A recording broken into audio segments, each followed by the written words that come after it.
Selling in the billions each year, Rainbow Mealworms is your one-stop shop for all your insect needs. Their quality feeders and A-plus customer service keep me coming back to support the health and growth of all of our animals. Visit them today at rainbowmealworms.net to place your order.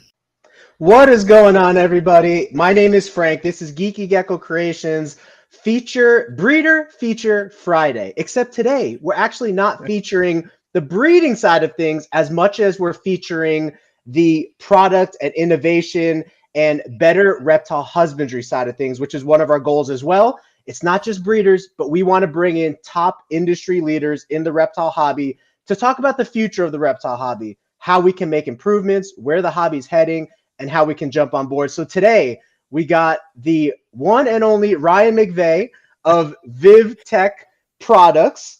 I'm guessing Viv is short for vivarium. Is that correct? Or yeah, pretty much. I mean, had to come up with a name that kind of suited what I wanted to do, and we sat there with the pillars of innovation, conservation, and husbandry. And it was months of me and Erica beating back and forth before we kind of like landed on something we liked, and kind of went with VivTech. Yeah, I really like those pillars: innovation, husbandry, and conservation. So we're definitely going to touch into all those today and look into basically you have a few products, but your products are based on an ideology. The ideology that up to this point, we have not been providing the best products for our reptiles, but with time comes change, and with change comes improvement, and that's kind of the way that we're heading. And VivTech and Ryan and your wife, right, Erica, as well, or you guys are part of that change moving forward, and so I think that's really great. I'm just going to give a shout out to a couple of the early birds, a few of the people that are here, and then we'll get rocking and rolling. So Henry Hicks, thank you for stopping by. Sir Gugu, always good to see you in here. Bam Bam JSC, Lena, Gecko Punk, really good. Glad you're in here, Gecko Punk. Gecko Punk is one of the young and upcoming stars of the reptile world. He's like a 12, 13-year-old kid. And awesome. I didn't realize this when he was first messaging me and talking to me. But then he's like, hey, I got a YouTube channel. Check it out. And I check out his YouTube channel, and he's talking like a professional grown adult, talking about morphs, and you could tell that he really cares about the reptiles. So super cool. But how are you doing tonight, Ryan? I know you said you were busy, right? I'm always busy, man. But I'm doing really good tonight. It was a good day. The last week has been kind of crazy. We got our bulbs back in. We've been out of stock for a while because I can't stop tinkering with them. I keep finding something. Like we have only had, and if I'm being honest, 100%, I think we've only had around a dozen failures returned in the last 15 months, something like that. Wow. So we have a very, very low failure rate, but I'm an engineer and I'm a perfectionist, and that's too many to me. So I tinker with every single one and what's going wrong, and then the next production run gets kind of upgraded and stuff, and we had a component change. So it's like, all right, cool. And the timing was going to line up perfect, and then supply chain kind of got weird, and then the timing got where I missed getting it in time to have it. So we had an out of stock for a couple of weeks. So we had a lot of orders that had to go out. And we put out a little video just telling people we were back in stock, and I got more orders in the next 12 hours than I got in the last like month before we ran out of stock. So it was a pretty crazy day, but it kind of fires me up because I really appreciate all the support and the love from everybody out there in the community. Yeah. And you're kind of a newer company to the scene, right? How old since you made the actual company, and Yeah, so VivTech was launched on January 1st last year in 2021, but we didn't launch the actual company to the public until Schaumburg in June of last year. So we just passed our 1 year. Congrats, 1 year anniversary. So the reason I say it's fairly new is because I'd like to take a second just to show off probably your main product, and we'll talk about that because that's kind of what's catching the most buzz right now, and that'll give people an idea to easily jump in and understand what you're all about and everything. I told you about the Echo, so while we're on here, I'll just kind of show some stuff, and then I'll pop it off, and we can talk a little bit more. Yeah. This is your website right here, VivTech, Innovation, Husbandry, Conservation, VivTechProducts.com. And I actually don't know too much into the different styles here, but I'm going to touch base on this really quick, and then I'll have you explain it more in detail. So these bulbs that you have are catered to different reptile environments, such as the jungle, such as the desert, different heating requirements, different UVB requirements. Supposedly they're really long lasting, really low power. So that's great for, the economics of your house and energy consumption, encourages natural behavior. So can we start there? Can you talk a little bit about, was this your flagship product, and is it still your flagship product? And can you explain it a little bit? Yeah, so it totally was the first thing we went after. So I've been in the industry, I've been in the hobby for a very long time, and I've been in the industry for a while. Many people know that I ran Zilla for 6 years before I started That's VivTech. right. Yeah. Yep, so that's where a lot of people know me from. I ran Zilla from as a brand marketing brand manager, and ran that brand from 2015 to 2021 till I pretty much left, and did some contractor work with them, but that was it. But so I've been in the industry for a long time. I've seen a lot of different aspects of it, and me and Erica has too. So for people that don't know my wife, Erica, she has a veterinary background. She's an exotic veterinary technician. She was on the board for a long time of the Association of Veterinary or Reptile and Amphibian Veterinarians, ARAV. She's published chapters in books. She's taught at universities around the country. She's incredibly well known and incredibly knowledgeable on that side of it. So we kind of took, when we decided, like I was, when the break with Zilla happened, and we kind of decided we had to do something different. We looked at the industry, and I kind of saw all the different aspects that I've seen from the zoo side, rescue side, nonprofit side, the actual industry, the breeders, all the way up to the pet stores, to the manufacturers, to everything. I've seen every aspect of it: zoos, museums, whatever you think of an aspect with reptiles, or I've been a part of it. So I saw a lot of loopholes and things that I complained about that were like, I thought there were big opportunities that were being missed. And then that's where Erica was like, well, why don't we create our own company? And when the bulb thing was, you know what, if we're going to do that, let's start with where we failed as a hobby the worst. And lighting is the number one way we failed as a hobby. We created a bulb that creates a light that we can't see, but also creates light that we can see. Mm-hmm. And then it runs out of the light we can't see, which kills your animal, but there's no way for you to know that. And that's the UVB you're talking about, yeah, right? It's the UVB. And that's the only way to know is if you buy a $300 meter, which no mom is ever going to get her kid for Christmas. Mm-hmm, so like, even if you wanted it, like you try getting a PlayStation and it was that much, you never got it, unless you were like really good. And they're not going to be like, man, he's going to play this every day and it's going to change his life. Here's the thing. click this button once a month. That was a great $300 spend. So like, that's hard. And that was such a failure. So I was trying to look at different opportunities, and I knew LED was out there, and I knew it had a lot of failures to it, and it had a lot of weaknesses. But it had gotten a lot better than it was. And the cost was getting relatively closer to where I thought it could be something that could be out there.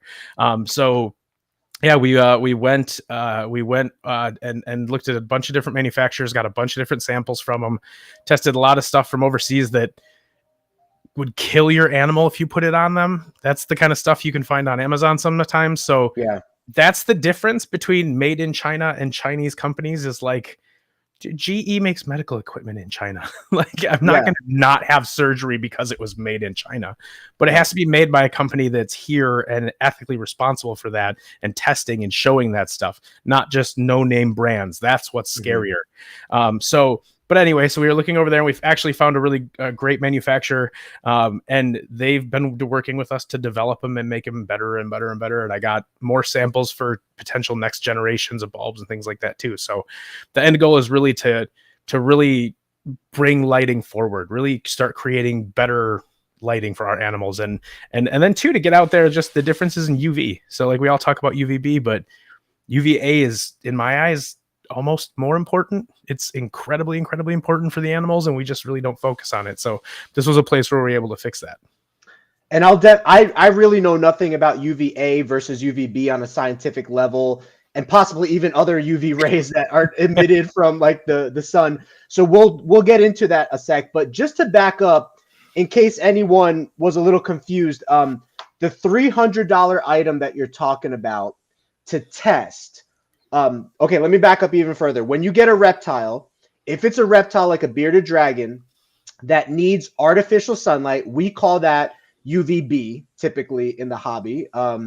There's other rays that we'll talk about, but typically you're looking for the appropriate UVB lighting that has to go through a screen lid of the glass tank. It has to penetrate whatever distance is between the air where the light is and your reptile. And then you have this $300 meter that you're talking about that a mom's not going to buy for their kid. There's a $300 solar meter that will tell you whether you're in the right spectrum or not. But it does take a little bit of research for even the user to understand what they're looking at. And so there's a big disconnect there as well, because anytime you put a ton of responsibility on a first-time keeper or a first-time kid or something like that coming into the hobby, there's a really good chance there's going to be a miscommunication of information and they're not going to understand it fully. But that's what we were talking about a second ago.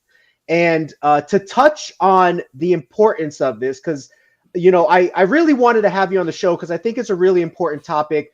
There are tons of reptiles every single year that die from lack of heat, that die from under required UVB promotion from the light. And I just ran into this issue the other day, and this is the sad but true part of reptiles. I had a person call me after a year of their tegu being with them. I sold them a tegu. They called me and said, hey, my tegu's dying. And I took a look at the video of the tegu. I asked what lighting they were using. They were a bit hesitant to give me that information, but I was super, super nice and just pulled that information out of them because I need to go through the diagnostics. I pretty much knew it wasn't me, but I need to go through the diagnostics and try to point it out to them. And so as soon as this person shows me the tegu, I could see MBD, weak jaw bones, weak muscle structure, trouble breathing, and all of that kind of stuff. And that's the sad but true part of this hobby. So this person shows me a bulb that has the bulb came from Amazon. It was like a $30 bulb. It says UVA, UVB, and heat. And I looked, I know what I'm looking for. This person might not, but I know what I'm looking for. I looked from 4 inches away, 4 inches. The bulb produces only 98-degree hotspot. And it says that the UVB is meant for amphibians as well, but it has a bearded dragon. It's a marketing as a bearded dragon is slapped on the front of that thing like it's gonna do. And so this person had their tegus 14 inches away from this light, and they thought they had all their bases covered because it has a desert dwelling animal on it. It says it has UVB on there. It says it has heat on there. Everything must be fine. But reptiles are so sturdy of animals. It took a year for this animal to get to its death stage, you know, and most people don't realize that something's terribly wrong until they get to that stage if they're a newer keeper. So that's kind of why we're touching on this topic. And you mentioned a second ago that was one of the reasons why it invigorated a passion for you to start with lighting. Now, you worked at Zilla. You don't have to like talk. You could talk about it however you want, but can you talk a little about the marketing side of these bigger companies and like what they're trying to do essentially and getting reptile products out there to people? Well, so here's the thing. Like, I don't have a problem with big companies. I worked for them. I know where their weaknesses and strengths are, and I appreciate their value they bring because realistically, I never want to do what they do. So I really don't. I don't want to cater to big box stores. I don't want to be stuck making decisions based on minimum quantities of sale and, you know, shareholders and stuff like that. I never want to have to make decisions based on that. I want to be able to make my decisions based on the 3 pillars that I started the company with every single day forever and never have to change that. And if I ever have to step away from that, then I don't want to be a part of it anymore. So like that was really being there. That's why I wanted to really be, that's why I like, that's what's different. I think there's a lot more to it. Like, and it's not bad. Right. Like they have shareholders, they're a big company, they can do amazing things with it. And they've done some great things. So, and we need those companies around. So we need Zilla and Exoterra and Zoomed to exist. And we need them to sell their stuff in Petco and PetSmart. And we need people to go to Petco and PetSmart and buy their first animal, even though I know that they do not have always the most incredible husbandry, but I can tell you, being at their corporate headquarters and stuff, that is not a corporate philosophy. That is not, they don't care.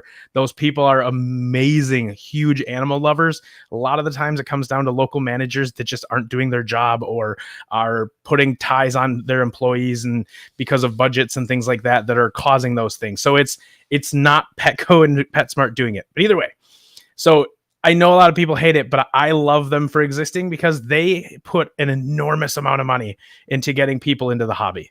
Like just insane amounts of money into getting people interested in those animals. And realistically, unless you're you have a really close, really amazing, like local pet store or local reptile store or something like that, most people's first interaction into, the reptile hobby is going to be from one of those big box stores, Right. and I want them to exist for that. So if those box stores say they went away, those guys that's a major portion of what those companies make. Of their financial stability. So without them, who knows how long they stick around? And you might say, okay, well, who cares? We have everybody else that makes all this stuff. If you look at the catalogs that those guys have, and you really look at all the stuff you have and how much you use and all the different things we utilize, even as breeders and experts in the hobby and intermediate keepers, we utilize all that stuff still. And even without it, once Petco and PetSmarts go away, once the bigger companies go away, then all the breeding goes away and everything, and it basically goes back to how it was in the 70s. So again, so I know there's kind of like a little bit, a bit of a curveball, but there's a lot of hate towards those guys. And the way I see it is, I appreciate that someone's putting in that much time and energy and money into getting people into the hobby. And then once they get there, then I want them to find stuff like this. I want them to find the community. I want them to find local reptile shows. And that's where I think the next generation of the next step is, and where we as a community need to be better about working with local, herp societies and stuff, and getting out there and finding ways to grab people and kind of bring them in, and even doing things digitally like this, kind of getting ways to reach out and find those people after they get into the hobby and they start researching their animal and they really start finding all these different YouTube channels and things like that and learning. And that's where we start getting them into better information. But we may not have that opportunity to reach them without some of those companies. Yeah, no, that's very well explained. Because I'm on the side of the fence too, that those larger businesses, they do a ton to bring people into the hobby. Most of us are aware of the reptile hobby because of pet stores, whether it's large chain pet stores or even medium to smaller chain local pet stores, that kids look forward to. I remember when I was a kid, my Disneyland was my dad taking me to a place called Animals and Things. And to me, it was the best thing in the world. I walked in there. It was a giant warehouse of fish, reptiles, products, So one of the big changes that I think is heading in a good direction for reptile products is a lot of times heat, bulbs, etc., has been separated from proper ultraviolet radiation rays that a lot of species need. So you know a lot more about this topic than me. But can you talk a little bit about those different types of rays that the natural sun produces that we're trying to replicate in a captive husbandry scenario? All right, we should start a timer and see how quick I can do this and keep it clear. But all right, I got this. First, we're going to start out with UV and what UV is. You have a spectrum of light, okay? Everything in the world's made up, everything that exists is made up of wavelengths. Right? Yeah. You get into string theory and add all atomic whatever. But you've got microwaves, radio waves, all that. Well, this tiny little sliver of wavelengths is what we can see. This teeny sliver. Right outside of one end of it is the ultraviolet. That's out the violet side, and then infrared would be out, past the red side. So, the ultraviolet wavelengths are broken down into technically four. There's what is it? It's non-terrestrial UV. Sometimes it's called UVZ. It's something that doesn't pass through the atmosphere. We'll never see it unless you go into space. UVC is also something that doesn't penetrate the atmosphere. what is it? The ozone layer. There we go. Wow. That was like, I had to dig back to like middle school for that. That was stuck way back down in there. I haven't used that word for a bit. No, but it all that atmosphere filters out a lot of that UVC. So we get really no UVC. It also filters out shortwave UVB. So everything pretty much below like 290 nanometers, I think maybe a little lower than that. It filters most of that out. Now from 296 nanometers, and that's the so nanometers, what we're talking about is like, it's how you measure wavelengths is the distance in their waves. And now we're talking nanometers are fractions of a tiny little sliver, so we're talking tiny little wavelengths, but that's how they're read. So, and then when you're think about like the old style radio, kind of dialing it in, right? When we're measuring the wavelengths, what we're doing is we're measuring the volume or the intensity at that spot. So you're finding, I guess, the radio station you want, and then you're measuring how loud it is or how clear it's coming through. So it's kind of what we're doing. So as I get into this next part, it'll kind of make a little more sense. So with UVB starts at like 295 to that reptiles use, like 295 to 315 nanometers. That's where D3 is synthesized, and that's what reptiles need in order to make or to synthesize or to metabolize the calcium in their bodies through this huge long process. And then there's other wavelengths that kind of kick into that process as you go up, and then you get into UVA, and UVA is really, really cool. So UVB really just deals with calcium synthesis, and there's a couple other things in there, but that's the majority of it. UVA is way cooler. However, the reason that we don't think about UVA is it's all mental and emotional. So kind of think about it like how we look at healthcare system. If you see someone park in a handicap spot and they don't get out with one leg and crutches, then they're liars. Like people feel like that, or they get upset. Like you're not disabled if it's not something I can see, but there's that stigma, right? There's that stigma with health and people's health. So it's the same thing with UVB versus UVA. The reason we focused on it is because if you don't have UVB, the animal slowly degrades and dies. Right. So we must have it. But if you gave enough D3, you can get away without it. Now, is it great to get away without it? No, you should always have UVB, but that's how we kept and bred reptiles for years before UVB existed in 1994. So before that, it was animals kept outside and animals that were given D3. Now, again, not the best, but you can do it. So when it comes to UVA is that emotional, can't see it side. UVA affects serotonin development in their brains. So you ever walk outside and like the sun hits you and it's a nice, beautiful day and you just feel better? Yes, definitely. That's the immediate effects of UVA rays going into your eyes and causing your brain to boost serotonin. So those wavelengths, it does the same thing to us. Seasonal depression. There's a lot of parts of the country that people get seasonal depression. If you live in Washington, the upper Midwest, things like that, you can get mood lighting, like depression lights. That's UVA lighting. That's what that is. It's just UVA lighting. So it's giving you that mental stimulation, that serotonin development, things like that. By increasing serotonin, it allows the animals to reduce cortisol faster. Cortisol is that stress hormone. So if you go into your gecko's rack, and they did this on a ball python, so but we'll say gecko, right? Yeah. And you open up the drawer, all you do is take out the mealworm cup, put in a new one, take out the water cup, put in a new one, and shut it. That's it. That's a spike of cortisol from stress of that moment that doesn't go down for 24 hours. Oh. So it takes that long for them to actually get that stress chemical back out of their body. But with UVA, that's significantly reduced. Now, I need to get some studies done, and I need to make a lot more money to do that. But a lot of our money is going to go to studies just because I have to know this stuff so I can make things cooler and better.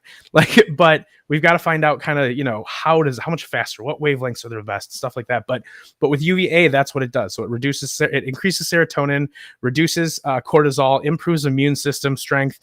They can also see it. So, all of the, if any of you gecko guys have seen these, all of the different studies published on social media about bioluminescence in reptiles.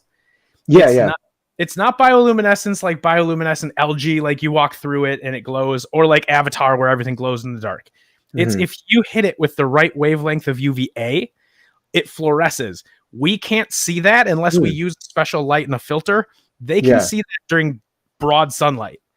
So interesting. if you look at panther chameleons, they have those bony tubercles on their face. The pattern on their face isn't spiky scales.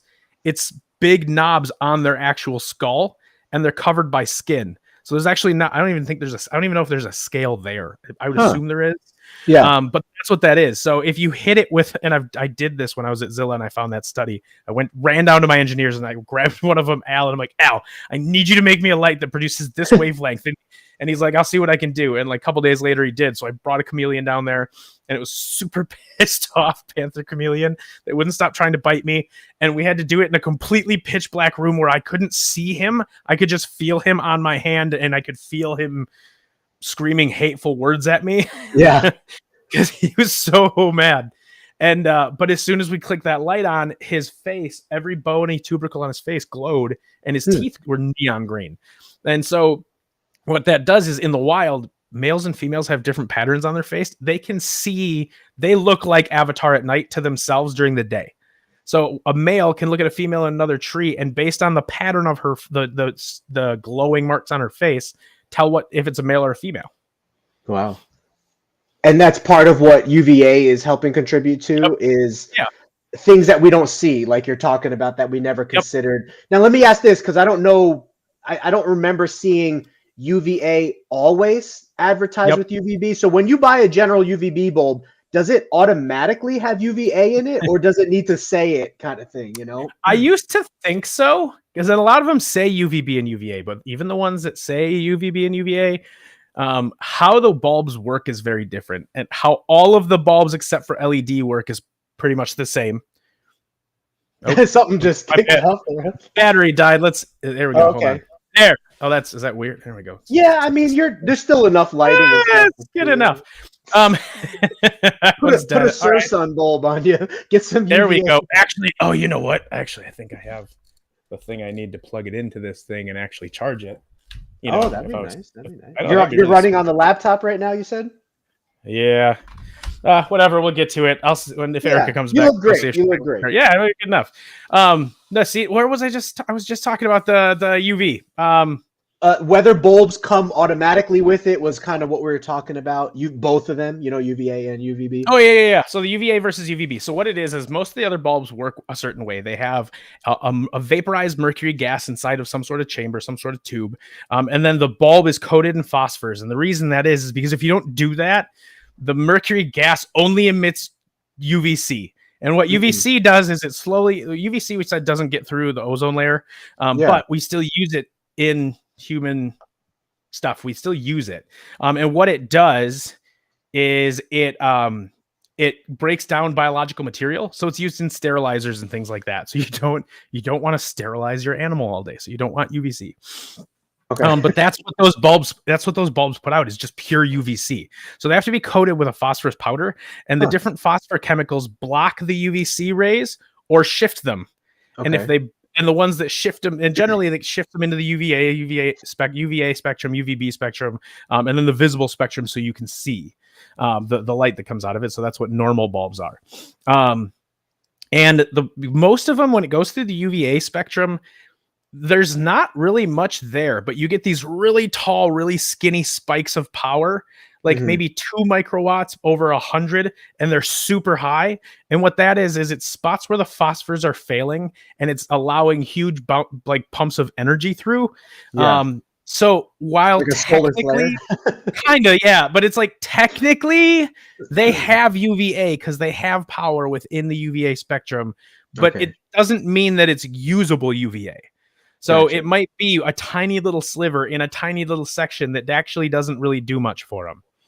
So versus ours, which is a bigger bell curve through that spectrum, and you can see it the second you turn it on, they'll react. I've seen animals just stop and turn and walk right at the bulb the minute it turned on.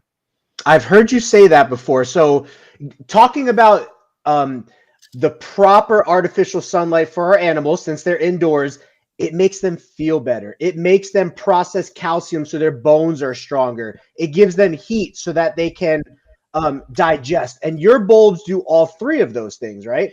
It makes our bulbs. don't do the heat part. So Oh, here, I okay, okay. finally got this thing figured out. But they don't do the heat part, and the reason that they don't do the heat part is because I didn't want them to. And heat, we associate heat and UV. That's that's a us thing, and the reason is we can't see UV, and they can. So we associate the sun with it's hot and it gives us sunburns at the same time, so we just lump it together. But because they can see both spectrums separately, they look at the world differently. Snakes, so look at this.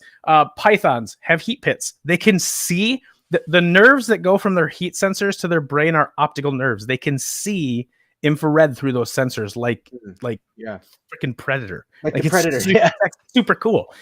But that's not what they use to find basking spots. There was a study that came out like 2 years ago or last year that shows that they actually use their vision of UVA to find basking spots based on UVA concentrations. Wow. So, and as soon as I read that paper, like Erica read, I say I did, but really Erica read it and just told me all the things I needed to know while she was reading it.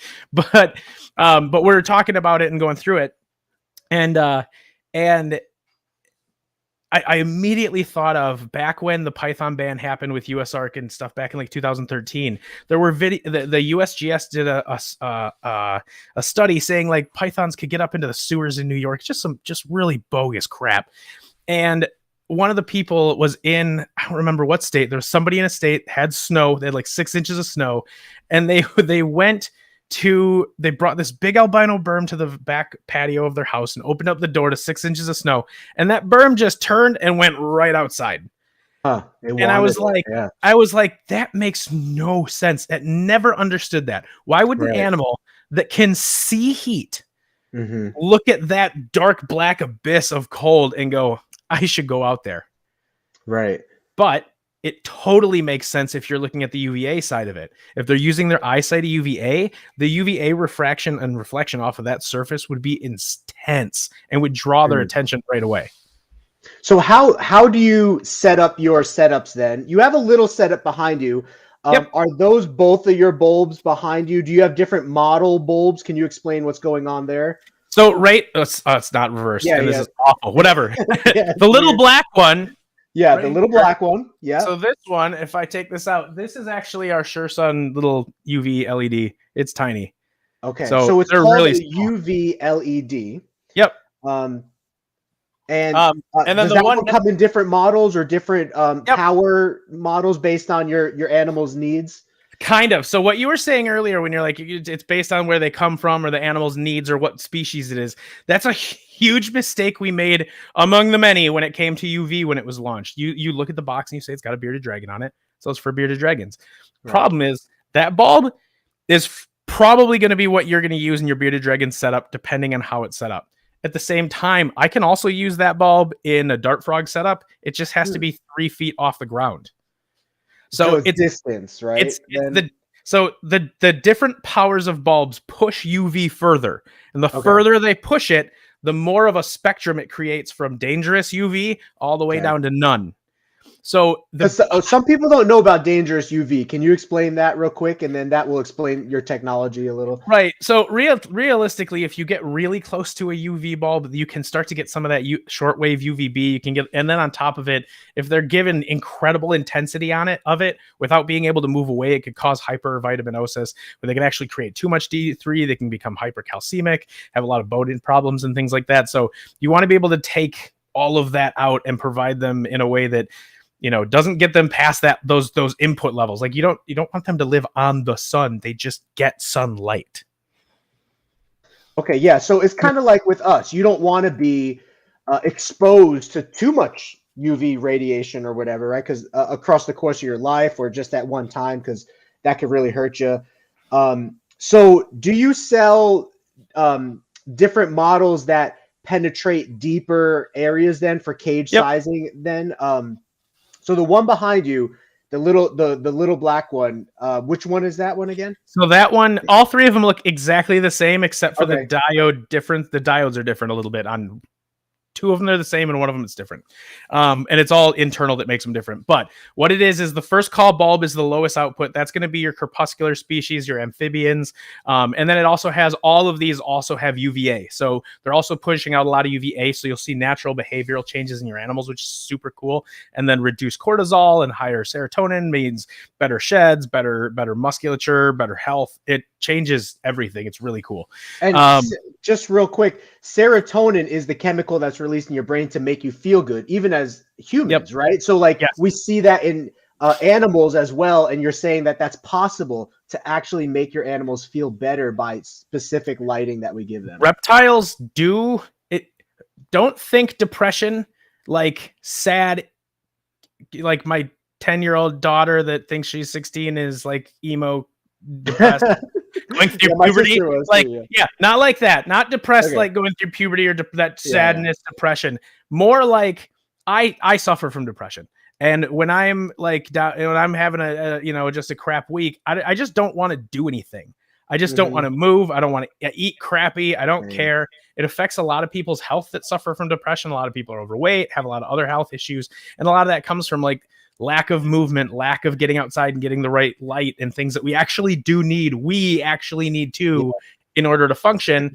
And that's what you think of. Think of your reptile being depressed more in like your buddy that doesn't want to get off the couch and he's just sitting there eating ice cream and he just doesn't feel like doing crap. Motivation. Yeah, there's no like natural. He's not getting out and going for his normal run or calling you up to go hang out. It's just sit around, do nothing. Like that happens to them. And you see that a lot, especially in bearded dragons. Bearded dragons are the laziest piles of blood that sit around in a cage. And they don't do that. They don't do that in the wild, but they do when they don't have the right lighting to stimulate their brain to produce the hormone that makes them feel natural and want to do natural things. Make them lively. Exactly. So real quick, going back to the light then, you have those 3 different levels that you said are meant for more like amphibians and then like foresty reptiles. So the first one's the first call, and that's like amphibians and crepuscular species and like the low UVB, but it's got that UVA, which is really good. And what's the, for each bulb as you go, can you describe how far it should be from the animal? And can it go through a normal like 10-gallon tank screen? Does that affect the usability of it? So a screen's going to reduce it about 20%, 20 to 25%. If you look on the website or you look on the side of the box and you're looking at them, there's actually a total graph that shows like the UVB dispersion. Basically, it's the first call reaches 12 inches at the end of zone 1. So there is a scale in there up to maybe zone 3 if it's mounted internally. And the gecko can like jump on it and hug it. I think it'll get zone 3. Like, definitely on the glass. Okay. But there's not even a danger zone for that bulb. I don't think you could hurt your animal unless you like stuck them in a deli cup and stuck that bulb on top of it and never turned it off. But even then it wouldn't get through the deli cup, whatever. But you get what I'm saying. So the first call is the lower output one. And then you've got your jungle cover that reaches 20 inches at the end of zone 1. Jungle cover's got the same amount of UVA that the first call does. So it's a lot of UVA. And that's really is more for like tropical animals, grassland species. That's going to get you into zone 1, 2, 3, for most terrariums, especially with arboreal animals, iguanas, tree monitors, things like that. Jungle cover is really the one that people are going to utilize a lot for a lot of those species. And then the midday blaze is for high output, high UV needing animals, and that reaches about 36 inches at the end of zone 1. That one's going to be utilized for your bearded dragons because you need to get them into like zone 3, 4. And at 8 inches away, that's hard to do with a lot of bulbs. So this one has a lot higher output. It can also be used in a tropical situation where the basking spot's 2 feet away from the bulb. Then you'd be fine to utilize it. So it's not about the bulb. It's about figuring out the zone you need to get into, and then how far away the basking spot is. And then if you're going through a screen, and so if you need to get into zone 2 and you're 10 inches away, you're probably going to be at like a first call, maybe a jungle cover. But then if you're going to go through a screen and it's going to reduce it 20%, if you shrink that down, now you might actually be definitely at a jungle cover and you might need to lower it a little bit. So it really depends. You really got to look at it that way. Because realistically, I was going to say, do you know what's on the front of the midday blaze box? the highest needing UV animal on the planet. And do you know what it is? Was it the Uromastyx or something? Nope. What was it? I don't remember. They don't live in the desert. They live in a tropical environment in the Caribbean. Huh. Yeah, so rhino iguanas, cyclura. Those guys live okay. on white sand beaches at the equator, and they bask all day long. Wow. Those guys, like we all talk about beardies and all these high need UV animals. That, Yeah. we utilize that because the environment they live in doesn't matter as much as the light that they're actually exposed to. Uromastyx are another one that you'd be surprised how low the UV measurements are in the deserts they come from in a lot of days, even when it's sunny, because of how much dust and sand is in the air. That refracts back an enormous amount of light. So it filters a ton of their light. Now, yes, on a great, sunny, perfect, dust-free day, you know, after a rain or something, they're going to get hammered, but they actually don't see that as often as you'd think. I love your names, by the way. This has got to come from a little bit of your marketing at Zilla. Let me show people what you were just talking about a second ago. The names of these bulbs are pretty cool. Oh, and somebody was asking the longevity of them. So, real quick, let me take this off. So, what's the longevity of each of these bulbs? So, it's about 4 to 4.5 years, depending on how often how long you have it on. About 4.5 years at 12 hours a day. Now, granted, some of our early ones had a few issues, but again, I mean, I guess I keep saying that because I feel like it was really bad. But you're a perfectionist. Like 12. You want to make sure it's right. That's just nothing. It's not even a percentage. It's so small. But that's just not good enough for me. So all right, where was I going with that? So you get about 4.5 years. They're 3 watts of energy usage. So if you're on them 12 hours a day, national average is $1.56 a year on your energy bill. Wow. And the bigger thing with these over everything else, really all the size of it being small, the low wattage, it doesn't get hot at all. So you can mount it inside and your animals can bask on it if they want. Like it only gets up to like 100, maybe 105 degrees on the surface. And that's not enough to burn an animal. It's just enough to make them pretty warm. Yeah. And even if they stayed there, they just get uncomfortable. Yeah. So you can mount it inside. And then on top of it, like you can spray water at it. There's a video on our Instagram in our reels. I pounded a nail into a board with one and then turned it back on.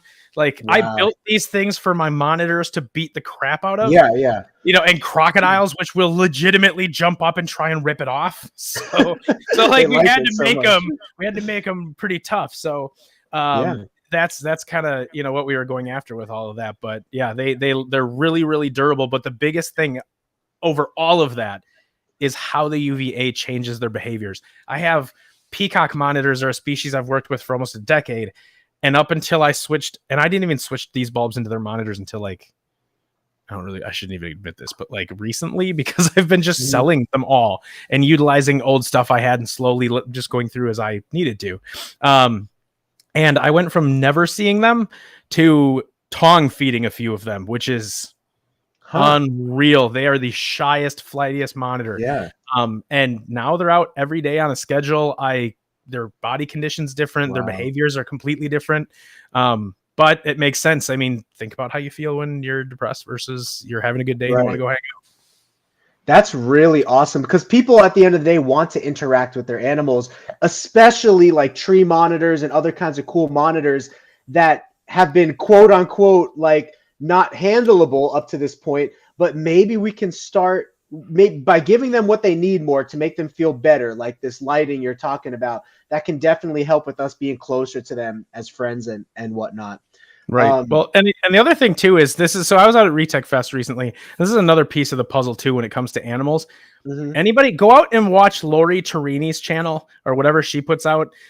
She's doing behavioral studies on animals in captivity and enrichment, and just understanding how your animal shows you that it's uncomfortable, depressed, not happy, that it's, and these are the ways that we kind of anthropomorphize that feeling, but they're being, think about it like a little kid. They're being stopped from doing the things that they feel natural doing. So like telling your kid constantly that they can't go outside and eventually they just kind of lay in the corner bummed out and don't do anything, or they do something to act out. And a lot of times with like snakes, you see face pushing with animals and things like that. Yeah. Almost all of that can be changed with realistically better lighting and opportunities to see those to get enrichment into those animals' lives. So I would say it's just as important to understand lighting as it is that mental side of how they live. They're not just some dumb dinosaur like we always thought they are, where they're incredibly intelligent animals. And that's kind of where VivTech was like, guys, it's kind of time to stop treating them like they're rocks. Right. And that was one of the topics that I had written down was up to this point, and this is going to sound really bad, but reptiles have been kind of looked at in a way as a disposable pet, similar to like fish or whatever, and the disposable part is only because we view them as animals that are cheaper or less valuable than like a dog or a cat. But and we don't anthropomorphize them as much. They don't have a soul and go to heaven with us. That's true. So like we don't look at those animals like that, and because we don't, we just look at them as like we the treat same them way. We treat them. You treat them like we do our food sources. It's just an animal to use for what we do, and then we're done. Yeah, exactly. So for everyone who's looking to get into, there are a ton of people in the reptile hobby that really view these as their pets, their friends. This type of technology is really going to help us support that even more and make us better connections. While you were talking a second ago, I forgot there was something about the bulb I was going to mention, but I totally forgot. So let me go to your website real quick and I'll show the names because I think the names are so cool and it makes it kind of easy to like interact with. So this is what you were talking about earlier. The first call, crepuscular, that's like dawn or dusk, right? Mm-hmm. Snakes, geckos, amphibians. Then you have jungle cover for forest and shaded sunlight dwellers. And I love how you put like appropriate animals on here for people to understand. And then midday blaze, there's the iguana right there for equatorial, which is like equator, right? Baskers. So let me go back on screen here. Marketing, fantastic, because I think it's so confusing to people sometimes going down the pet store aisle and seeing red bulbs, blue bulbs, purple bulbs, all this stuff that's really hard to understand. And honestly, most of it's nonsense. It's all kind of BS. So realistically, like never use the black bulbs because they produce UVA, which is the light that we can't see that tells the geckos and the animals it's daytime. So it's literally like having you might as well just leave your light on.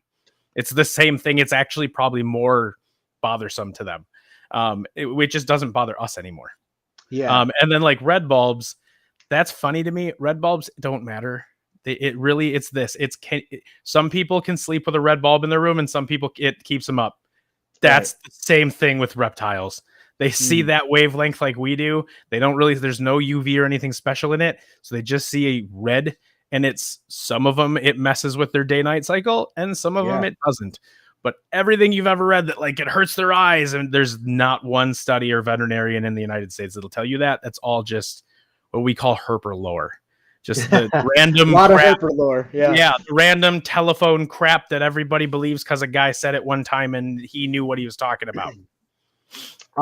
Now we had a couple people in the chat since we are primarily a leopard gecko channel.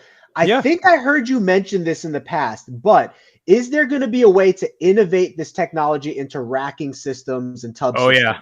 Oh, I'm working on it. Now look, I'll be honest.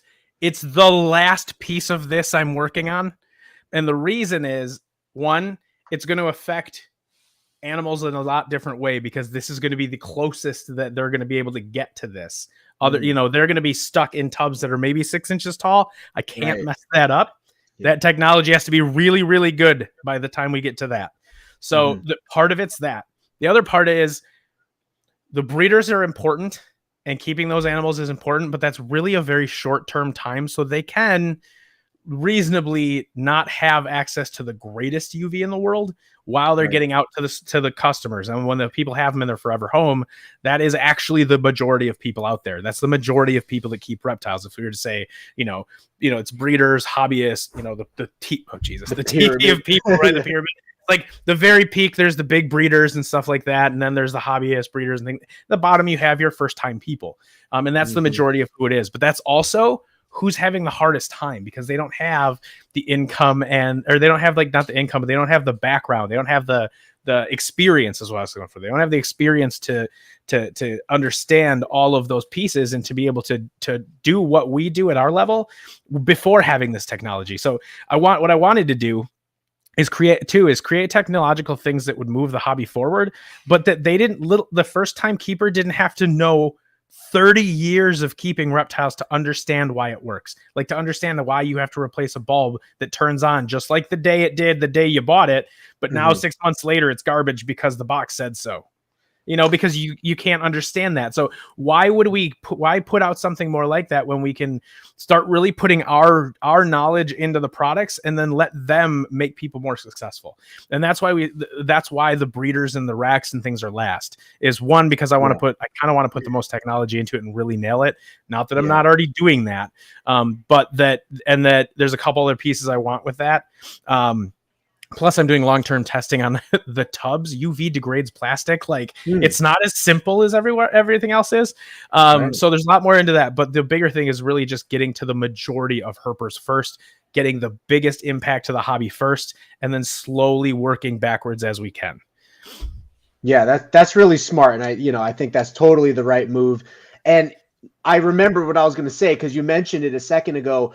When most people buy a UVB lighting, which is what your reptiles need to help them process their calcium for the most part, in general, a lot of people don't realize that if the light is working 6 to 8 months later, it doesn't mean that it's pumping out still the appropriate rays that the animal can use. And so does your bulb like actually break or turn off the light or something when the UVB or whatever is used up?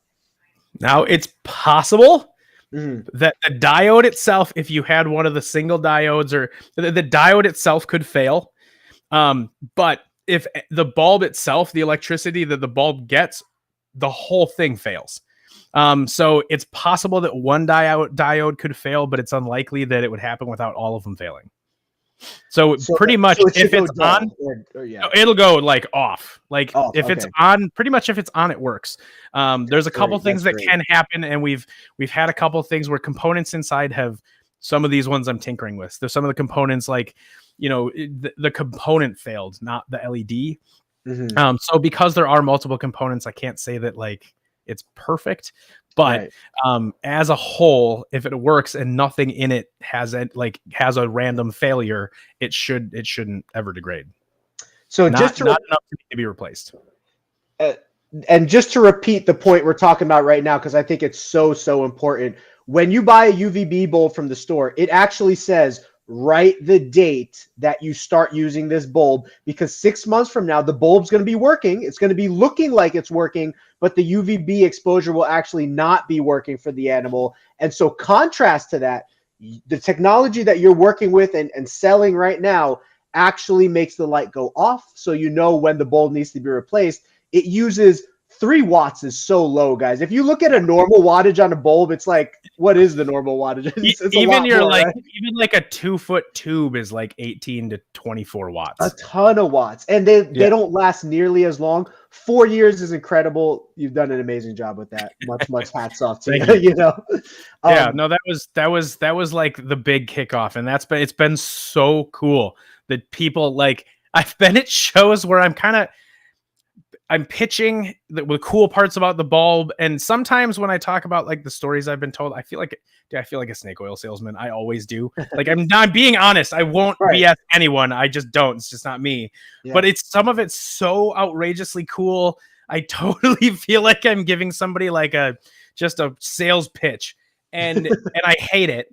But I got to tell them how cool it is, because it is really cool. I was doing that in Arlington once, and I was talking to this retic guy about how UV is going to affect his retics, especially with how they climb and utilize the trees and things like that. And this dude comes over and is just like, hold on, I'm sorry to bug you. I have to apologize. And I was like, what? And he's like, I was here in September and you told me all that stuff. And you told me that like when I turn my light on, I should be recording what happens when I flick the switch, because my Beardy might react immediately.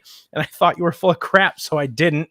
And he did exactly what you said he would do. And he stood up, walked across the cage to the cold side where I put the light, and then basked under it for like 20 minutes and turned all colorful and stuff. And I was like, and how's he doing now? And he's like, he's way more active. He has lost a bunch of weight and he's looking really, really good and eating a lot better. And I was like, I'm glad to hear that. That's awesome. And then, yeah, he was like, I don't want to bug you. I just had to come over and say that.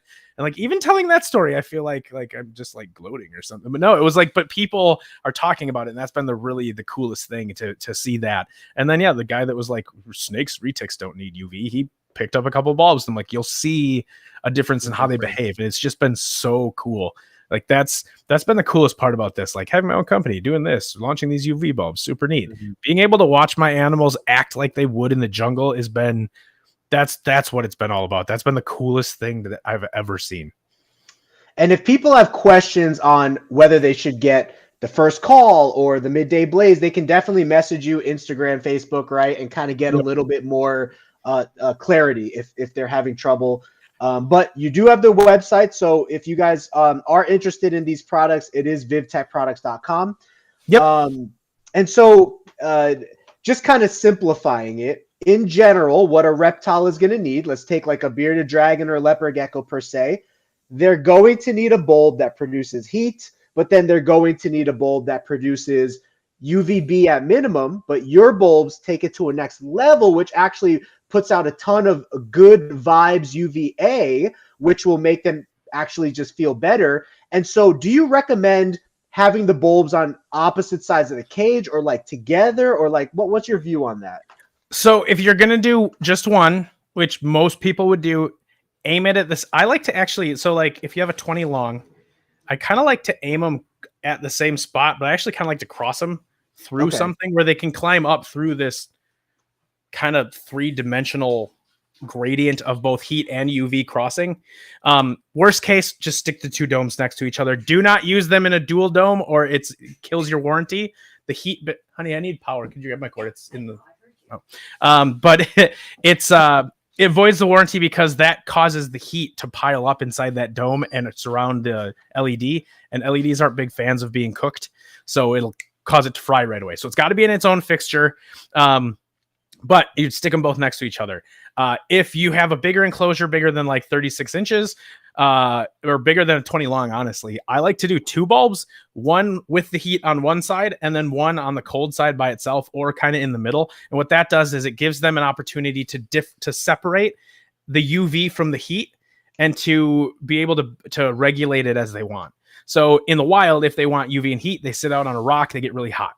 And then if they don't want it anymore, they go away. But what if they still want more UV, but they've hit their maximum amount of heat? Right. Then what do they? Well, then they step into the shade, and 6 inches into the shade, you still get a lot of UV output. Right. You just don't get as much, and you don't get any of the heat. So they're able to still get UV and let their body cool down a little bit without roasting and manage it. But in captivity, if you only give them like a mercury vapor or a combo dome where they really only have that one spot, it causes them to have to choose. Now, it's better than nothing. So please God, at least do that. It's better than nothing. But if you want to see really unique behaviors in your animals and allow them that true ability to bask separately, I like to put one on a cool side or a warm side. I'll even put it on the cool side and add like another heat bulb that's significantly lower, where it's just like like it'd be a spot where like the sun's coming through the trees and hitting like a stump or something, and it's a little warmer there, but not a lot. But they can get the UV light, so I kind of try and create that spot for them.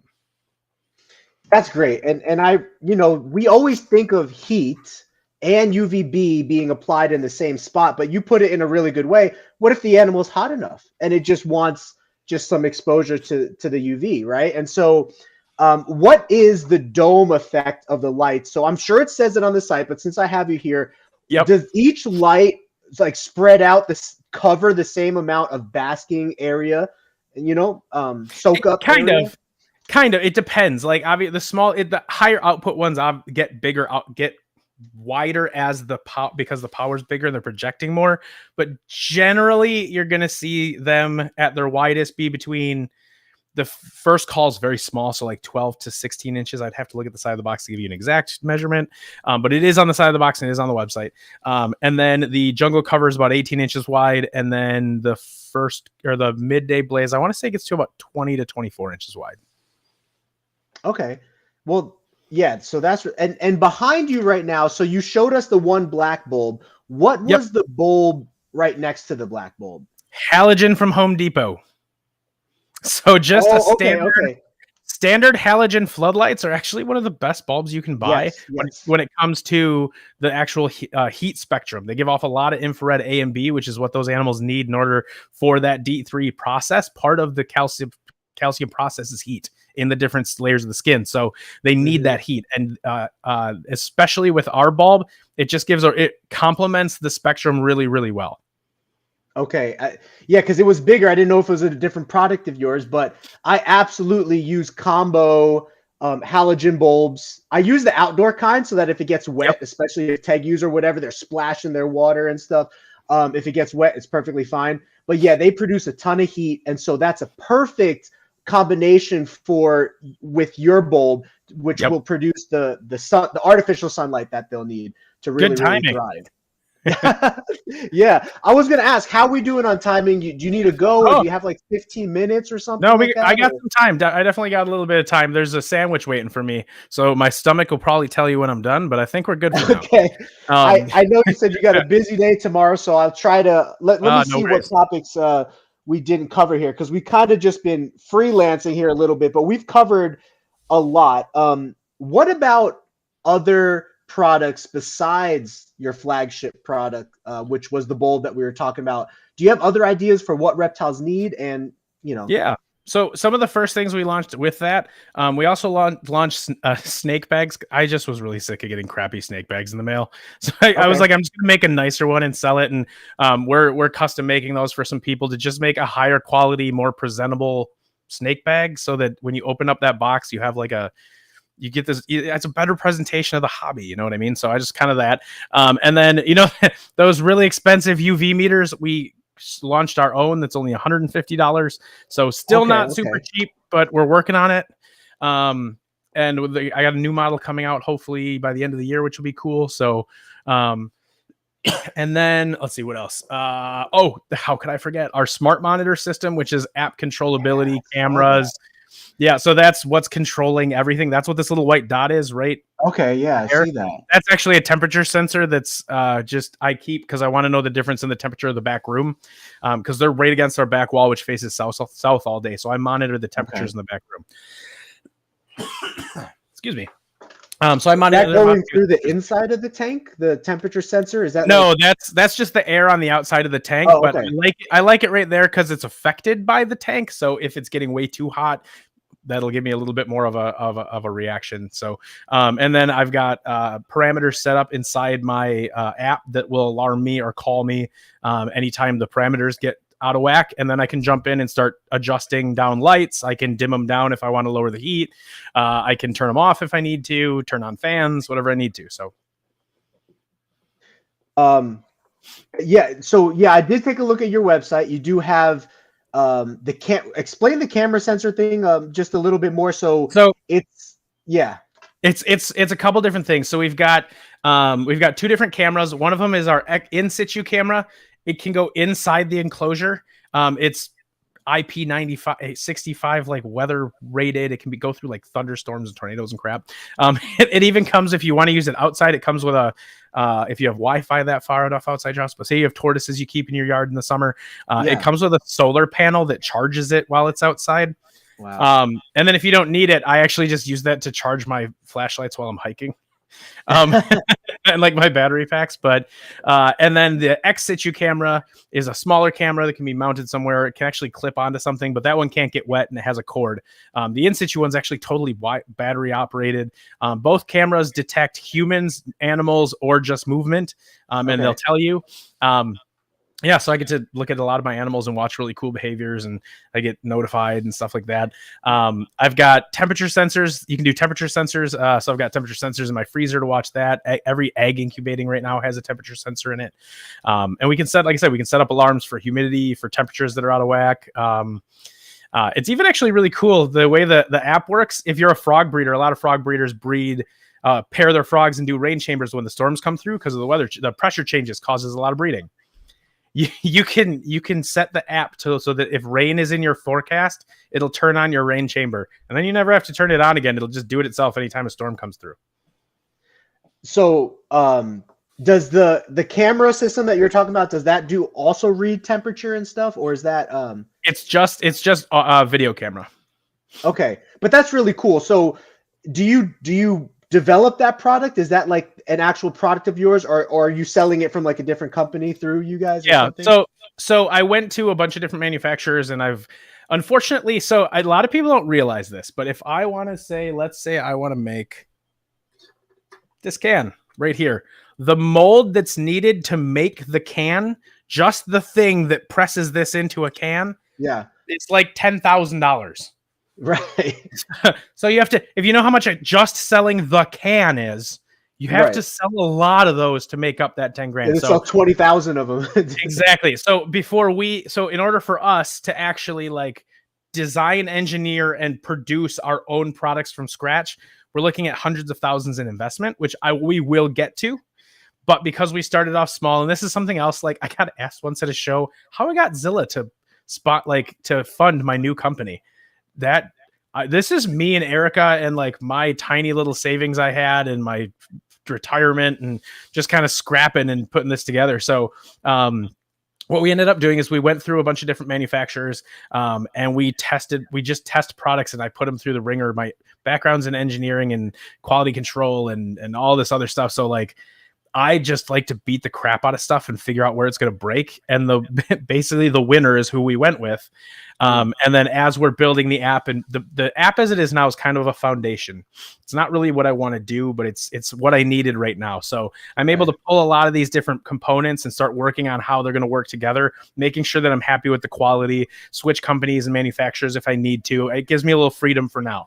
And what this does for now is everybody's got like Govee sensors and Ring cameras. Yeah, that's what I use. So that's what I was asking about. That's what I had. So it sucks because it's all under different crap. At least this is all one app. Right now, that's all it is one app that does pretty much what everything else does, but it's one.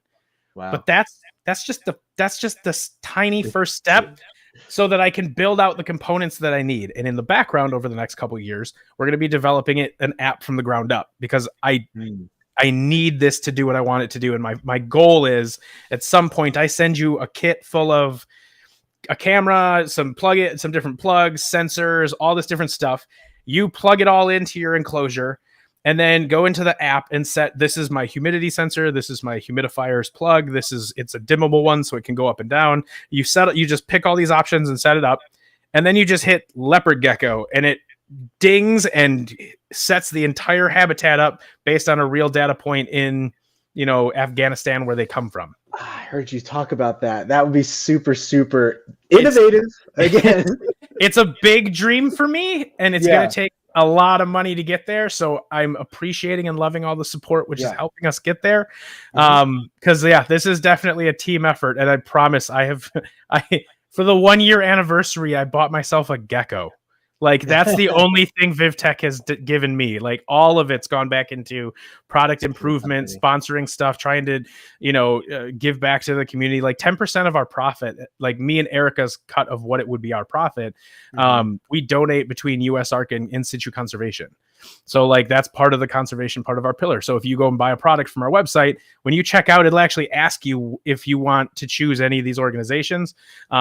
Turtle Survival Alliance, International Iguana Foundation, Project Mitsinju, which is amphibians in Madagascar.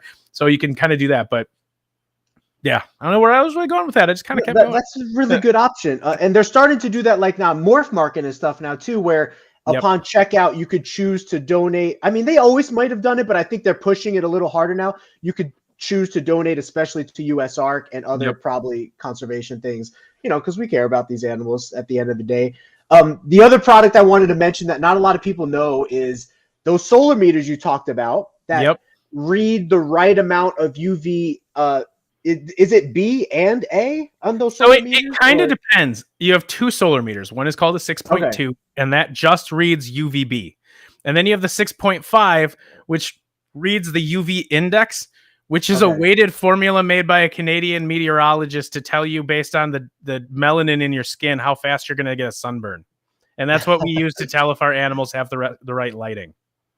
That's what we were using, you're saying? So that is what we are using right now to do the Ferguson zones, which is based, yeah. And the Ferguson zone paper is based on like 20 animals in 2 spots in the United States and then extrapolated out over the entire world. So sarcastically, what you're saying is it's not the greatest. We're using the best things we can, but none of them work perfectly to do anything that anyone thinks they do.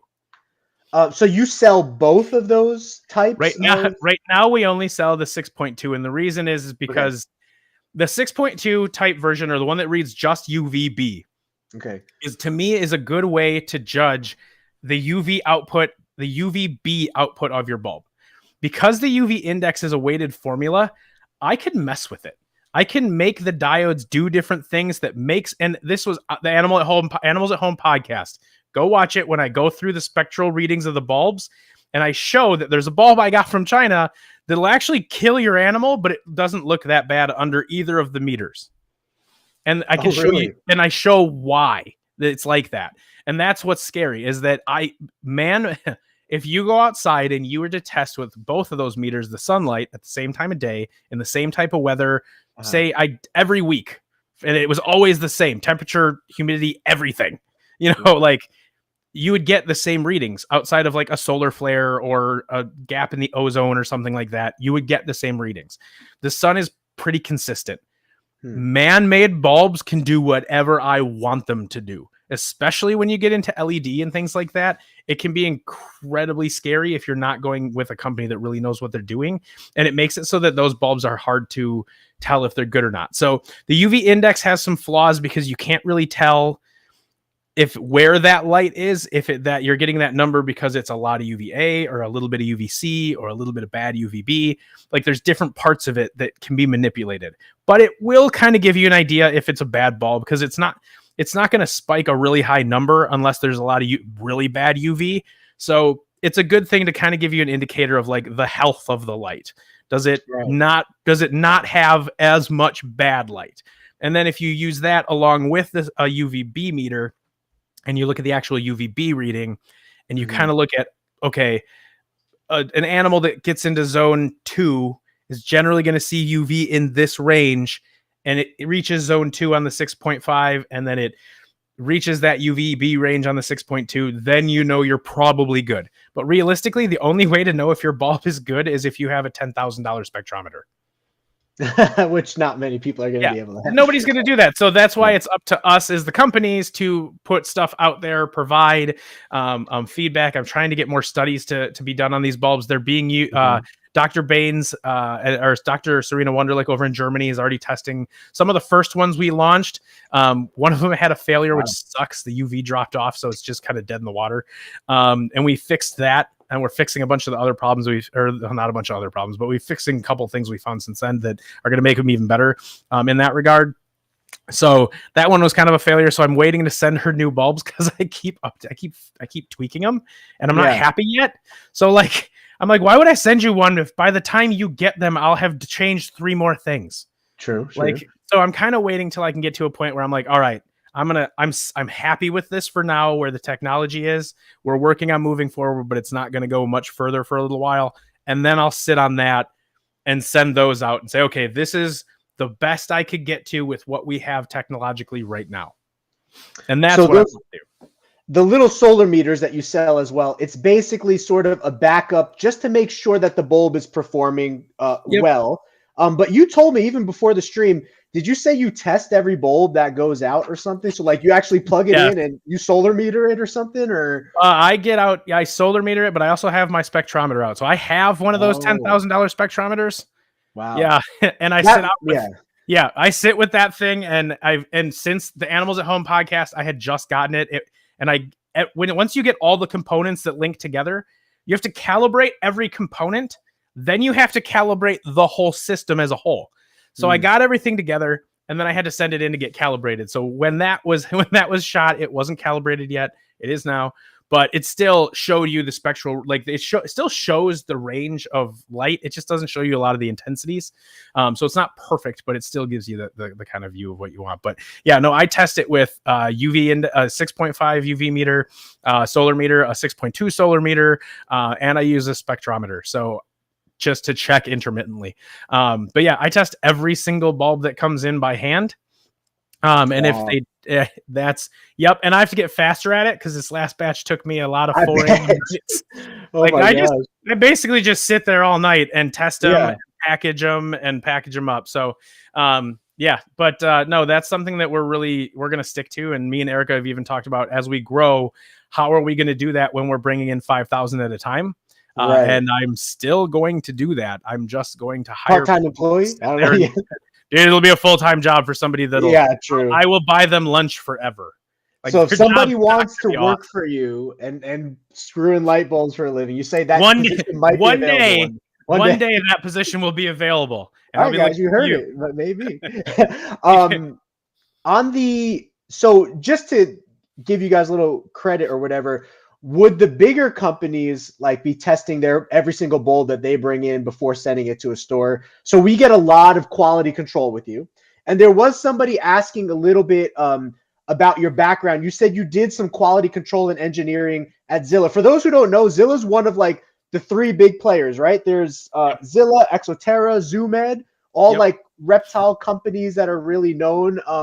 And you were with Zilla, and were you in marketing or engineering or both kind of? I was kind of a unicorn at Zilla or at Okay. Central. So Zilla is, so think about it this way, like Cheerios, Lucky Charms, all those different cereals are made by whatever company.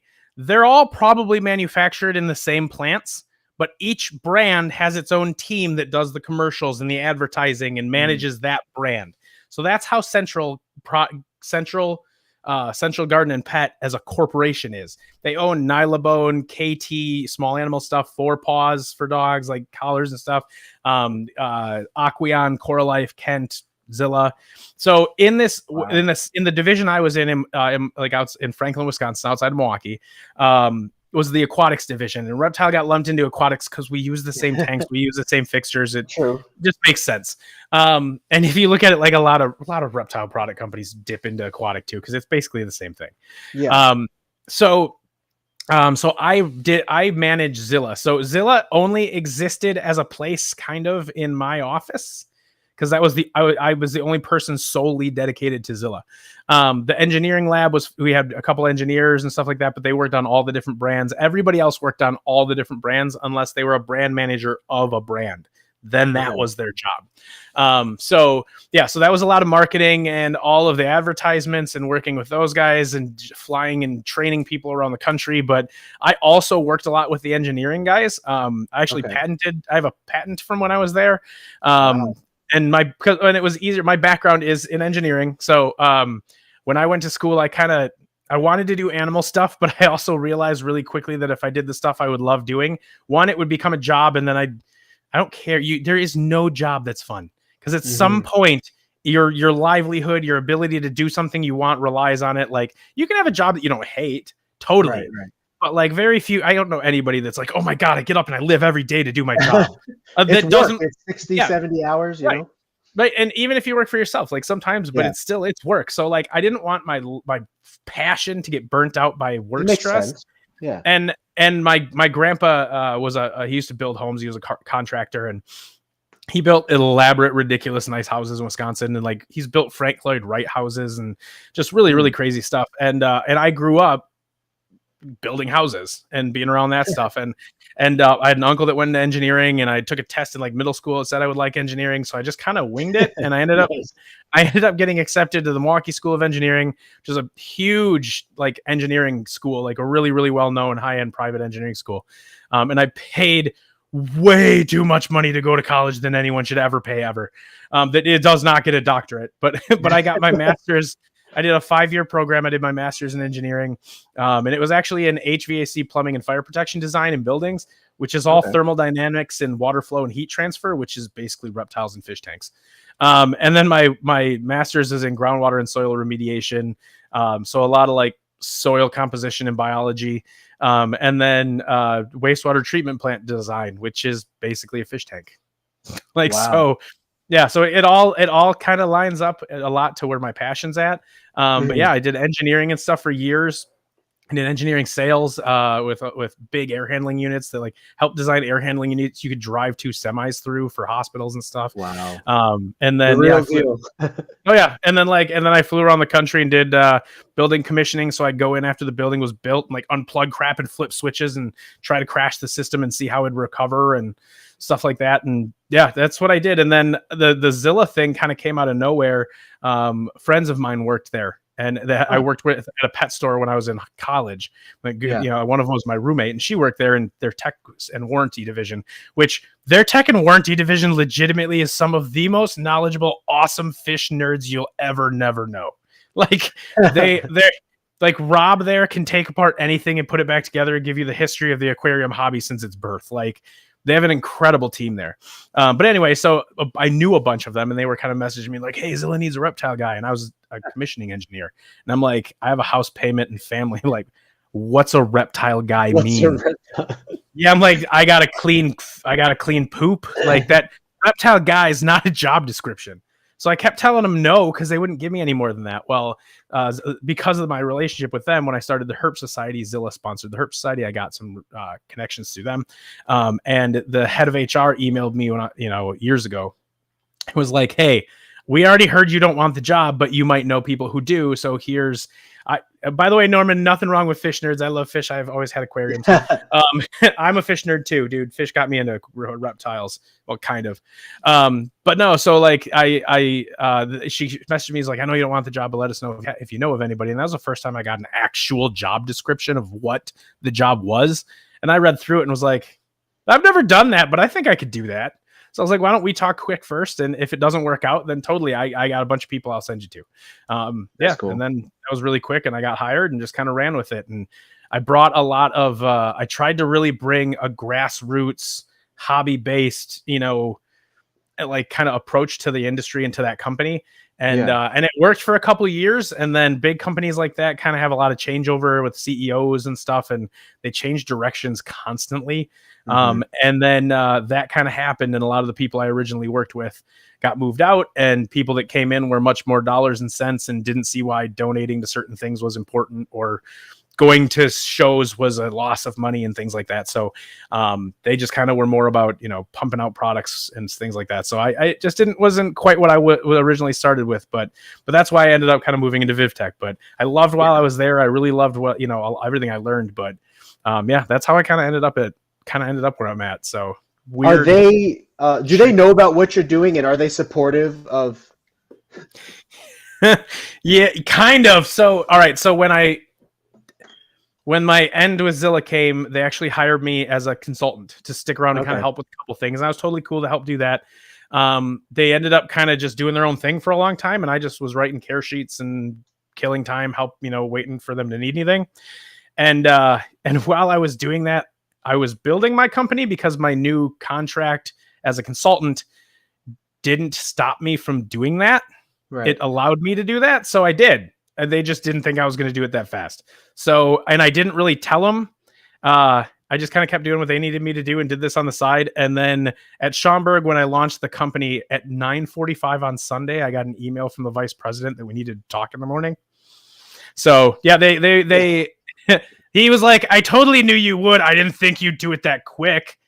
And I was like, I was bored. You didn't give me anything to do. So I filled my time. And I just, and then, so he's like, well, we considered a conflict of interest, and I'm like, I totally get it. So we parted ways, and he wished us the best. And like I said, there's been some things I'm a little frustrated at, at the end and how things went, but at the same time, like, it's just part of life, and I'm happy with where I'm at. And honestly, like, the passion I had when I started with Zilla just got eaten away, and it's back tenfold, and I'm constantly just going nuts about all the different things I want to do. So it's really kind of allowed me to get on the path I think I want to be on anyway. Yeah. And the path, from me understanding this correctly, the path you're on is really centered and driven by the best for the animals, even above the bottom line, so to speak, or profitability. And the reason that I can even, for anyone who's listening, I know this to be true for sure, because a lot of businesses will actually develop products worse so that you need to rebuy them every 6 months, every 12 months. For you to develop a product that actually lasts, let me make sure I'm understanding this correctly. It lasts 4 years. It can last up to 4.5 years. It has a 2-year warranty. So our warranty is 4 times longer than our competitor's lifespan. Yeah. Most lifespans are at like a year, if Just that. 6 months. For your product to last 4 years, that's just incredible testament towards your goal, the pillars that you stand on. And I think one of the things that I wrote down is that change is never easy. It takes time. It takes people. It takes momentum. But you are a very influential person in the hobby. You've started that momentum. You got a lot of people that are taking note of it. And I think it's good for the hobby, good for the animals, good for the reptiles. And so I really look forward to continuing to see how that all expands and develops, you know? Thank you. I mean, my passion is just for the animals, and then I did the Herp Society, and I just got a passion for educating other people, and I get more excited about how excited other people are about it. Like, keeping them is actually my least favorite part of reptiles. I just really like the community and and people getting excited about it and changing how they're thinking about something that I've loved so much. And, that's where, obviously, I can't give away everything for free. It's just not it's not a good business plan, because I didn't win that last lottery. So I have to make some money so that I can continue to develop cool things, and I hope people see that. There's always somebody who's like, oh, it should be cheaper, but I'm like, it could be, but my competitor launched one and they're twice as much. So I'm already at half. I don't know how much cheaper you want. And to go back to that point, a lot of the profits that a company makes could get reinvested towards new product lines. It's not like you're going out and buying a Lamborghini, although you have every right to as a business owner, but you have a big desire in your heart to reinvest that money for better products and innovation and awareness for the hobby. And everybody, when you see Erica give her lots of love and big hugs, she is honestly the only reason I was able to do this with VivTech is because she took a big leap and took a really big position, and became the sole provider for our whole company, our whole family, which she's never had to do before.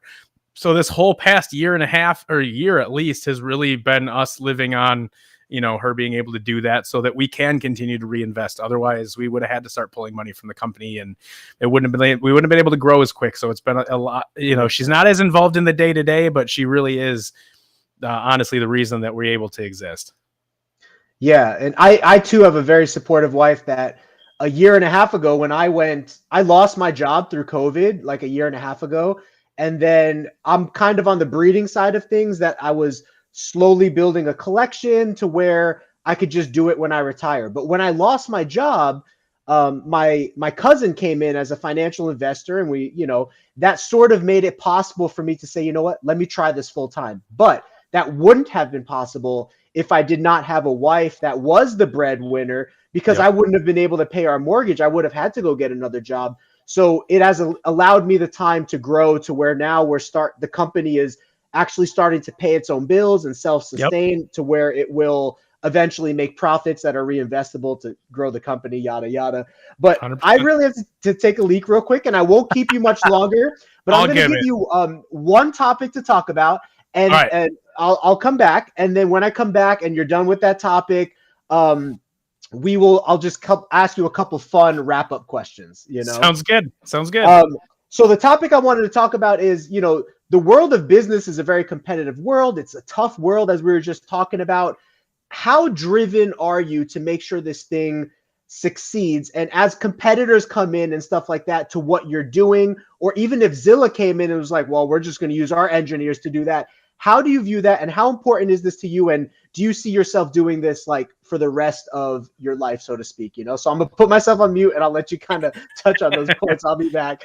Nothing small, right? All right. So, I mean, I want Zilla, I want VivTech to get big enough where, we can do amazing things with the industry. I can sponsor every conservation event that exists. I can go, we can do amazing things. I want to go out into, the wild and go find these animals and take measurements and readings and send people around the world to just figure this stuff out and really, really bring all of that nature back into husbandry instead of this idea that we just try to keep them not dead. I'd rather see them thrive and do amazing things and enjoy these animals like that. So, man, that was such a big question. I think I missed like half of it. That was a lot, but no, I don't see VivTech going anywhere. I think as long as it can pay for itself and at some point provide me with like a house and food, like that's all pretty much I need. And then, some travel, I think that'd be pretty fun. The rest of it, I really want to put into research and conservation and things like that. And I think that that's where the hobby needs to be. And I think that's where companies need to be in general. And honestly, if anybody even literally showed up and offered to buy me out, it's not happening. I've turned down 5 investors. One of them is a friend of mine that has about $50 million in properties. He's incredibly well off because I told him that if I built it big enough, I wouldn't sell. I would just buy back his investment. And he's like, that doesn't make me a lot of money. Like, it won't make you as much as if I sell out, but right. He's like, and I'm like, yeah, but I'm not going to. And the bigger reason for me is, and with this is, and why we wanted to go out on our own is I'm kind of taking the stance of, we suck at what we're doing and we need to do better. And being that guy to walk up to everybody in the hobby and go, everything you learned is wrong. Everything you think is wrong. And we're doing a really crappy job. It's not easy. And not a lot of people want to be hanging out with that guy. So I'm kind of cool just doing it ourselves and being able to. Everyone who's here. Oh, right. Like, but I want to be able to stand up and just do that. I want to be able to say what needs to be said and not have to worry about what somebody feels or something. I'm not going to be like a prick, but like be able to push the hobby in the right direction and promote the right things and have people pay attention to the right kind of people and the right kind of things that are happening and just people that are really advancing. And when it comes to like other people popping up in the hobby, other companies, I actually started a consulting company. So I'm open to even helping other companies get started or develop their products or reach manufacturers, things like that. Right now, I've seen a bunch of other companies pop up, and I've kind of just been disappointed, to be honest, because I'm not seeing anybody really take innovation seriously. They're just kind of going after cheap and fast.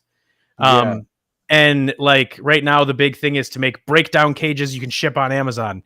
They're not any better than anything else. You can just buy them on Amazon so people can make a buttload of money. That's the only benefit. Like, it's the same PVC or screen enclosure you're getting somewhere else. It's just ship flat.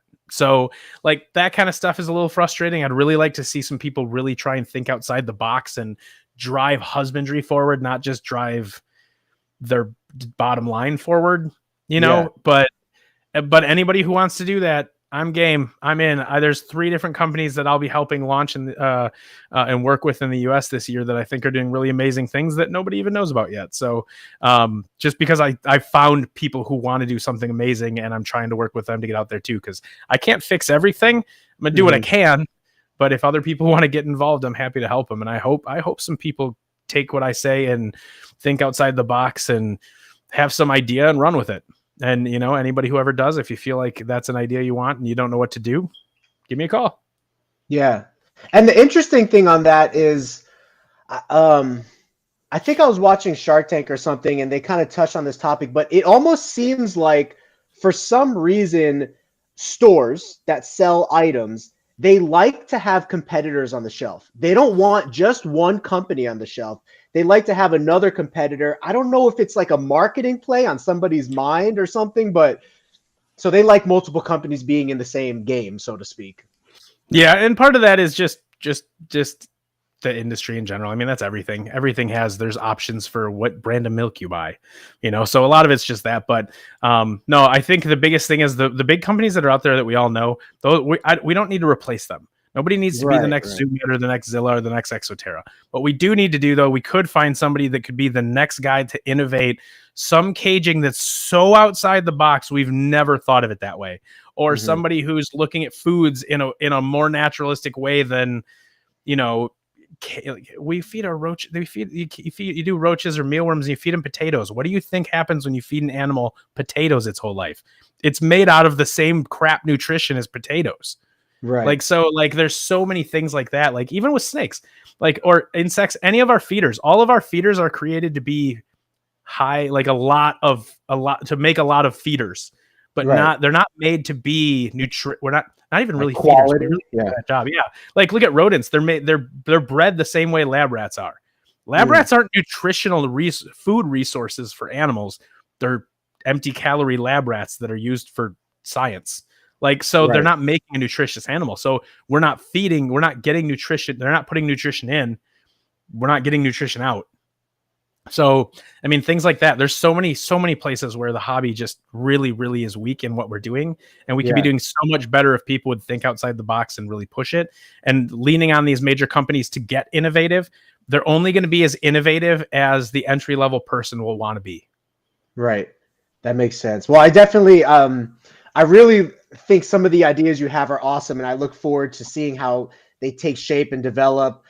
So if people want to kind of follow your journey, because you're so passionate about this, I could tell like you're really committed, and it's good to like have one on our side, so to speak, you know, like a product developer that is also a keeper, breeder himself, enthusiast, because you get it, like, you know what the animals need, and you're also willing to like put your foot down and say, look, I'm going to make the steps, whether someone's coming with me or without me. I'm going to make the steps and do what I can to like improve husbandry and innovate for the reptile hobby. So I appreciate everybody cheering me on, but like, yeah, you know, I'm just going to keep trucking. So come with me or get out of my way.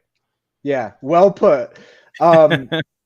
So thank you so much for spending this time with us tonight. I know that everyone's time is very valuable, but especially owning a company, having a family.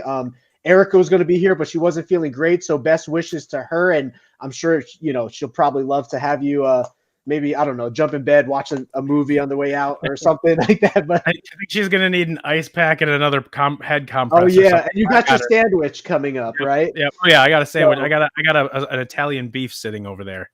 well, so no, that sounds great. I'm going to let you enjoy the rest of your night, but let me ask you a couple fun questions that I like to end it in. So, I'll scratch off that question because Erica's not here. I was going to be like, how did you guys meet? Who liked who first? But we'll save that for another day.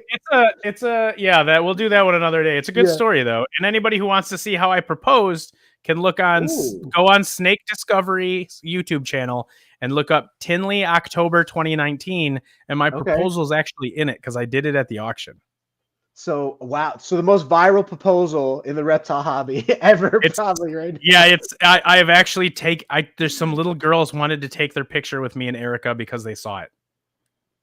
That's awesome. It was cool. I was cool with it. I was glad that they were inspired in some way and remembered it. But yep, I was like, all right, cool. So pretty simple, fun questions here. Let's start off with what is your favorite genre of movie to watch? Oh, stupid comedies like Van Wilder, like all the stuff I watch. I don't watch serious stuff ever. My favorite shows are like Bob's Burgers and South Park. I am that deep. Like definitely outside of reptiles, I'm as deep as a piece of paper.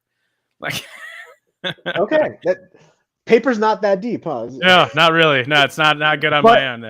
It is two-dimensionally vast. You know, it covers a lot. I appreciate the help. Yeah. So what about least favorite? What can't you just watch? Like if Erica turns it on or, you know, a friend or something, you're like, I'm just not into gore. I'm not big into gore. And it's not like a fear thing. It's just unappealing to me. It doesn't do anything for me. It's just, and then it just feels hokey. So gore movies are like, Erica will watch some stuff that she likes to watch a lot of historical movies. And our shows, and some of those like Netflix historical shows are like super graphic to the time period. Like they're sawing his leg off and he's screaming and blood's everywhere. And guys, it's basically a slasher film. And I'm like, yeah, I'm gonna go watch some stupid crap and laugh at it. Yeah, it's tough. But do you have a favorite movie of all time that like comes to mind?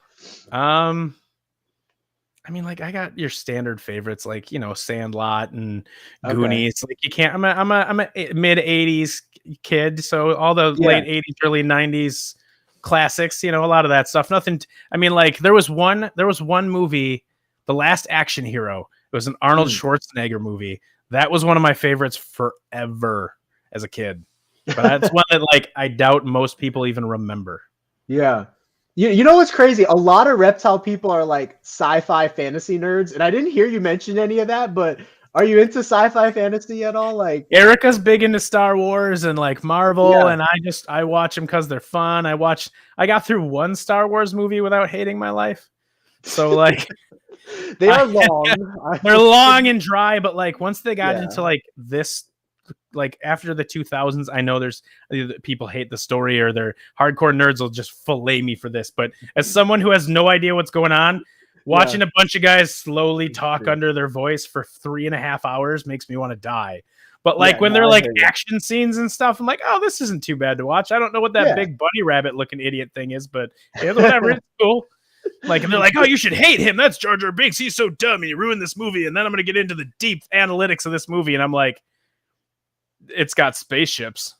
It's got spaceships. Yeah. Sometimes I'll mess with Erica and like mispronounce names and stuff just to really make her mad. To mess with her. Yeah, I do that with my wife sometimes too. Like, I don't know, I'll just say something crazy just to make her react. And then she'll look at me with the reaction that I tried to get, and then I'll smile or whatever. She'll know. Yep. But what are you into Jurassic Park like every other reptile nerd is out there? Yeah. Okay. I have to check on that. Just I'm not a heathen. Jeez. Yeah, I know, right? If you're in the reptile hobby and you don't gotta like, yeah, I know. Get out. You're not welcome here. So we're welcoming to an extent. Like, there's got to be a line, and that might be it. All right, last two fun questions. All right, what you got? Favorite and least favorite type of food? Ooh, favorite. Chicken wings, man. And I'm diabetic, so I lean to a lot more meats when I eat anyway, and like green veggies and stuff. But like, yep, you put me in front of a plate of like good crispy fried chicken wings, not that breaded crap from the oven, but good just skin fried chicken wings. Oh yeah, that's my happy spot. Oh yeah, yep. I'm gonna eat until I physically can't move. Least favorite? I don't know that I have a least favorite. Like category maybe, like you don't like. You said you don't eat sweets because of the sweets because I'm like, but... oh no, I shouldn't eat sweets because I'm diabetic. Well, I'm not gonna lie to you. I was like, I don't. I should eat way less than I do. But no, for me, I think I don't know. Like, there's some stuff that's I don't know, but green olives. I don't like green olives. That's about the best I think I can do. I don't really like those either. I mean, black olives, I'll like. Black olives, I'll drink a can of them. Oh, really? Care. But the green, nope. Yeah, I don't think I could do either olive really. But yeah, to each their own, though. Yeah. But that's it, man. I appreciate this time that you gave with us. Thank you for the fun couple of questions at the end. If anyone wants to get in touch with you, so sorry, I forgot the little ticker at the bottom of the screen. I usually put our guest's website on that ticker. Somebody asked earlier in the chat, but it's VivTechProducts.com, right? Yep. And they could find you off of Google. And they'll also find you on Instagram at VivTech Products, Facebook, VivTech Products. I looked for your YouTube channel. I did not see a YouTube channel. It's coming. Okay. There's one coming. All of this crap that's attached to this is coming. Okay. Well, that's awesome. Any wrap-up words in conclusion or anything, Ryan? No, nothing really. Just like a thank you to everybody. Thanks for having me on tonight. Thanks for all the support from the hobby and everybody in it. It fuels me up when people get excited about what we're doing. And I guess I would just leave you with, that just keep learning and keep thinking differently. The second that we all get comfortable with our husbandry is the day that you stop learning how to do better. Yeah. Well, very well said, and definitely appreciate that. As I play the outro on the way out here, it's going to flip to that scene again, and some people don't know, but I think there's like the 3 little buttons that just says that you can like disconnect from the stream, so I figured I'd mention that to you. But well, everybody, thank you for saying so much. A lot of people in the chat that are still here after this full time are really saying thank you very much as well for being here. They enjoy their time, and thank you so much for being on the show, Ryan. I look forward to following you guys and checking in with you in the future. So sounds good. Catch you later. Have a good rest of your night, and say hi to Erica for us, and we wish her the best. Will do. Thanks, man. Bye. All right, Ryan. Have a good night. Bye.